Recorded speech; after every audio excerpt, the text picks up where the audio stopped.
jāyate Shri Krishna Sankirtanam. Total world victory to Hare Krishna. Today you are with your amazing hosts, me and Prahlad. Hello. Yeah, good. Saying hi. Hi. We're looking at Bhagavad-gita chapter 2, verse 20, and we hope you enjoy. Na jāyate mriyate va kadācin nāyaṁ bhūtvā bhavitā va na bhūyaḥ ajo nityaḥ śāśvato yam purāṇo na hanyate hanyamāne śarīre. Na Never jāyate takes birth, mriyate dies, va either kadācit at any time, na past, present, or future. ayam Never. bhūtvā This, bhavitā having come into being, va. will come to be. I said va. Well, you skipped it. Bhūtvā bhavitā va. Yes, and I didn't say will come to be. Yeah, you said I said having come into being. we're going to. Okay, fine. So start from bhūtvā. Bhūtvā Having come into being bhavitā will come to be, va or na not, bhūyaḥ or is again coming to be, ajaḥ unborn, nityaḥ eternal, śāśvataḥ permanent. ayam This, purāṇaḥ the oldest, na never hanyate is killed, hanyamāne being killed, śarīre. the body. Woo! And then if we go to the translation, for the soul there is neither birth nor death at any time. He has not come into being, does not come into being, and will not come into being. He is unborn, eternal, ever existing, and primeval. He is not slain when the body is slain. And then the Macmillan version, for the soul there is never birth nor death, nor having once being does he ever cease to be. He is unborn, eternal, ever existing, undying, and primeval. He is not slain when the body is slain. So, looking at the difference, there is quite a bit of difference. For the soul there is never, change to for the soul there is neither birth nor death at any time, nor having once being, he has not come into being, does he ever cease to be, not come into being, and will not come into being. Undying, and it's been changed. Not necessary. That's all I can think. Not necessary at all, man. The original makes sense. It's what Prabhupada authorized. The new one, Why did it have to change? What was the reason? Well, let us see. Yeah, it says it's been changed because it's been highlighted, and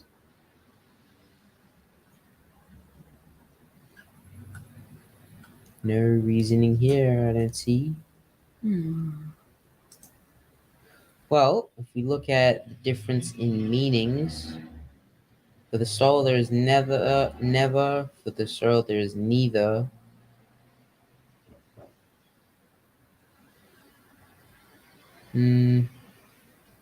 Yeah. At any time, neither birth or death at any time. There's never birth or death. Never being. Does he ever cease to be? He has not come into being, does not come into being. He has not come into being, does not come into being, and will not come into being.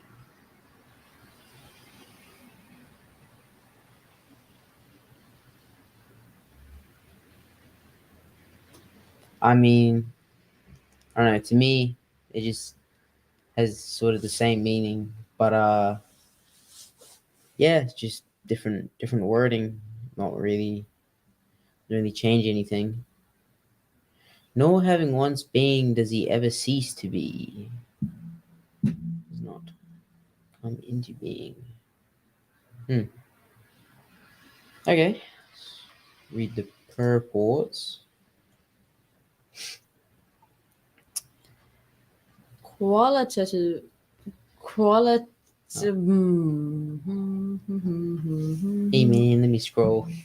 Qualitatively, the small atomic fragmental part of the Supreme Spirit is one with the Supreme. He undergoes no changes like the body. Sometimes the soul is called the steady or kutastha. The body is subject to six kinds of transformations. It takes its birth from the womb of the mother's body, remains for some time, grows, produces some effects, gradually dwindles, and at last vanishes into oblivion. The soul, however, does not go through such changes. The soul is not born, but because he takes on a material body, the body takes its birth. The soul does not take birth there. The soul does not die. Anything which has birth also has death. And because the soul has no birth, he therefore has no past, present, or future. He is eternal, ever existing, and primeval. That is, there is no trace in history of his coming into being. Under the impression of the body, we seek the history of birth, etc., of the soul. The soul does not at any time become old as the body does. The so-called old man, therefore, feels himself to be in the same spirit as in his childhood or youth. The changes of the body do not affect the soul. The soul does not deteriorate like a tree, nor anything material. The soul has no byproduct either.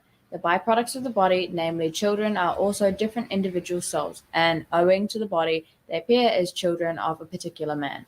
The body develops because of the soul's presence, but the soul has neither offshoots nor change. Therefore, the soul is free from the six changes of the body. In the Katha Upanishad 1-18, we also find a similar passage which reads, "Na jāyate mriyate va vipashtin nāyaṁ kutaścin na bhūtvā ajo nityaḥ śāśvato yam purāṇo na hanyate hanyamāne śarīre." The meaning and this purport of this verse is the same as the Bhagavad-gita, but here in this verse there is one special word, vipashtit, which means learned or with knowledge. The soul is full of knowledge, or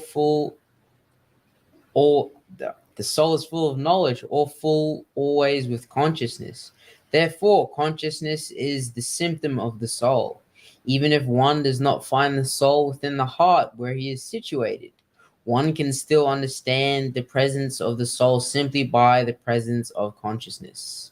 Sometimes we do not find the sun in the sky owing to the clouds or for some other reason, but the light of the sun is always there, and we are convinced that it is there for daytime. As soon as there is little light in the sky early in the morning, we can understand that the sun is in the sky. Similarly, since there is some consciousness in all bodies, whether man or animal, we can understand the presence of the soul. This consciousness of the soul is, however, different from the consciousness of the Supreme, because the Supreme Consciousness is all knowledge, past, present, and future. The consciousness of the individual soul is prone to be forgetful. When he is forgetful of his real nature, he obtains education and enlightenment from the superior lessons of Krishna. But Krishna is not like the forgetful soul. If so, Krishna's teachings of the Bhagavad-gita would be useless. There are two kinds of souls, namely the minute particle soul, Anu-atma, and the super soul, Vibhu-atma. This is also confirmed in the Katha Upanishad 1-20 in this way. You want to read it? Sure. Anor aniyan mahato mahiyan atmasya jantor nihito guhayam tam akratu pasyati vita soko tatu prasadan mahimanam atmana. Both the super soul, Paramatma, and the atomic soul, Jivatma, are situated on the same tree of the body within the same heart of the living being. And the only one who has become free from all material desires as well as lamentations can, by the grace of the Supreme, understand the glories of the soul. Krishna is the fountainhead of the super soul. Also, it is as it will be discussed in the following chapters. Arjuna is the atomic soul, forgetful of his real nature. Therefore, he requires to be enlightened by Krishna or by his bona fide representative, the spiritual master.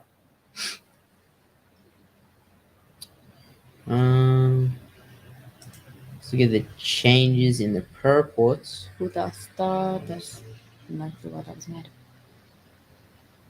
Yeah, they've added a hyphen to that Sanskrit. It takes birth in the womb of the mother's body. It takes its birth from the womb of the mother's body. In the Katha Upanishad also we find, in the Katha Upanishad says the thing we also find. The comma. Those kind of changes are like sort of just editorial grammar changes. Yeah. And then there's a change in the actual Sanskrit. Well, yeah, they've swapped the reference from after the Sanskrit to before. And the Sanskrit is slightly different, which is weird. Other than that, the Vibhu Atma, get the reference. Yeah.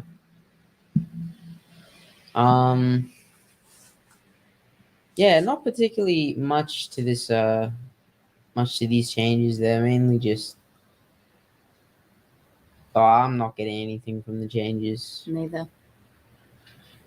Apparently, one of the changes in here was really controversial, but don't see any that would be.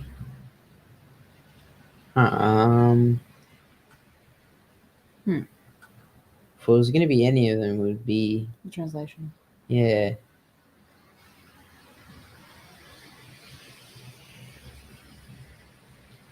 I feel like that, like I said before, that was a change that did not need to be made. You know. To be fair, none of the changes really need to be made, but you know, just one emphasis on the no. It doesn't need to change.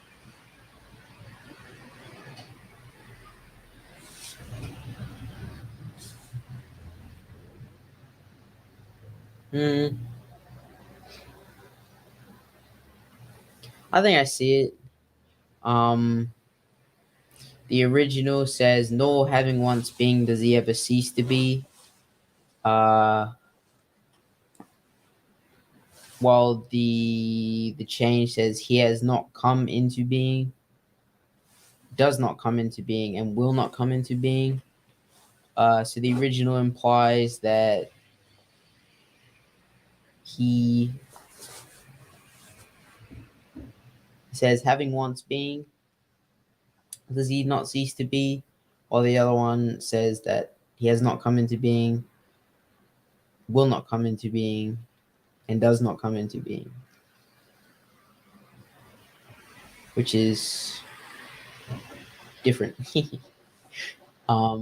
Yeah, this one talks about at one point he was being and he doesn't cease to be, and this one says he does not come into being, has not come into being, and will not come into being. Yeah. Yeah, so it's just two different meanings that you can get, or that you get from them. Talking about the purports, what do you have to say about that? Yes.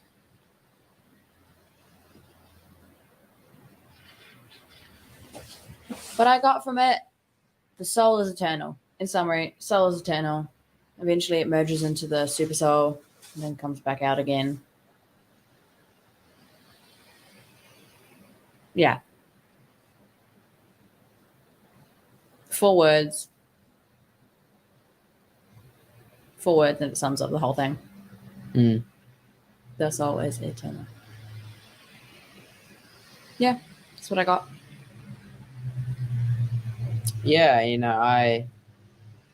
I'm thinking about it in the relationship with the rest of the conversation that is happening between Krishna and Arjuna.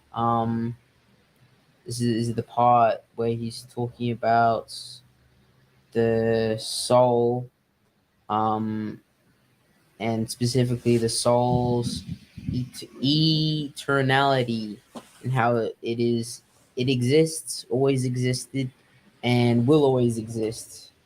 And that's sort of a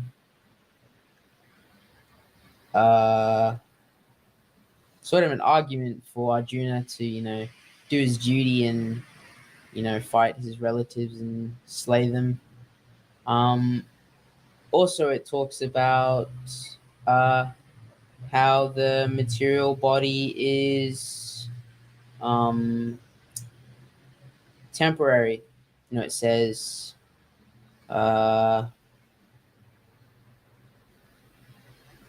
remains for some time, grows, produces some effects, and then gradually dwindles and vanishes into oblivion. And the soul, however, does not go through such changes. It is not born because the soul is not born, but because he takes on material body, the body takes its birth. Yeah, so it's really, really talking about how the material body is temporary, how the soul is eternal, and then changes to the body do not affect the soul. That's sort of hinting at Arjuna, just do your thing. It Just kill him. doesn't affect the soul. The soul does not deteriorate like a tree nor anything material, so there's nothing you can really do to the soul. And you can tell that there's a soul there because the soul is paired with consciousness. It says the soul is full of knowledge or full always with consciousness. Therefore, consciousness is a symptom of the soul. Yeah, they're talking about consciousness being part of the soul. And so, I basically saying like, yeah, you can prove that you have a soul because you have consciousness. And then, yeah, talking about the different kinds of souls. Yeah, really, really nice purport by Srila Prabhupada. It's like a self-contained class. Yeah.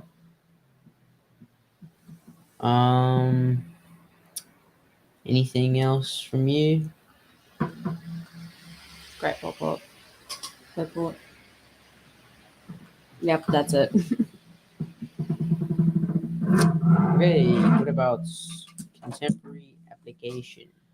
Oh.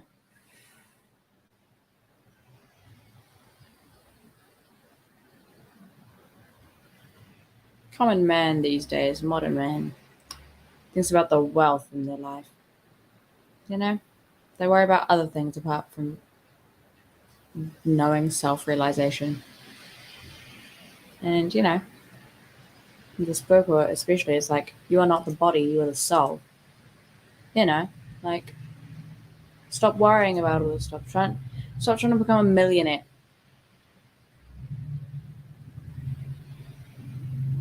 Stop trying to become a millionaire, Like, you're the soul. You're eternal. Well, what is eternal? But,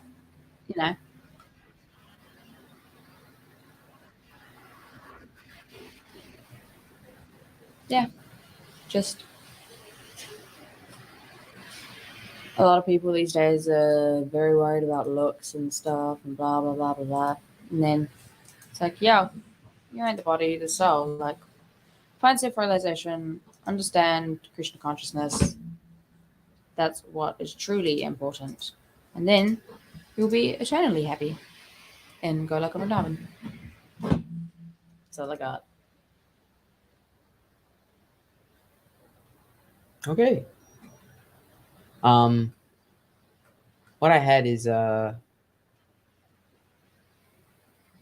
know some people collapse the material body and the soul into the same thing, and it's understandable. Without this sort of knowledge, it says at the end of the passport, Arjuna is the atomic soul forgetful of his real nature. Therefore, he requires to be enlightened by Krishna or his bona fide representative, the spiritual master. And so, the people who don't have this sort of knowledge from the Bhagavad Gita and or bona fide representative, the spiritual master, they'll collapse the soul and the material into one, because there's nothing else for them to base life off of except the material existence. And so then they say that consciousness is just material existence, because that would be the logical conclusion. It's like, okay, what can I see in reality? What can I prove? I prove that I exist, therefore I am real and I am who I am. Instead of I'm the soul, there's the super soul, the paramatma, and the atomic soul, the jivatma. Instead of that, if you didn't have the knowledge, you wouldn't be able to understand the difference between the material and the soul. And because of that, a lot of society, I would say, is a lot about material, because that is all, well, that is basically all people know. And yeah, that's it's understandable how that is. Yeah, any last closing statements? No. Okay. Thank you for joining us today. If you're watching later after this is live, hope you enjoy it too. Yeah. Have a great evening or morning or afternoon. Yeah. Yep. We'll see you next time. I will be back on Friday or And Saturday. I will be. I'm back on Saturday. I'll be here on Tomorrow. by myself. So, hope you enjoy the amazing class that I give, because my class is better than all the others because I have a sense of humor. Yeah. Thank you. Thank you. Purāṇo jāyate Shri Krishna Sankirtanam. Total world victory of Hare Krishna. I will. It's not for, it's of.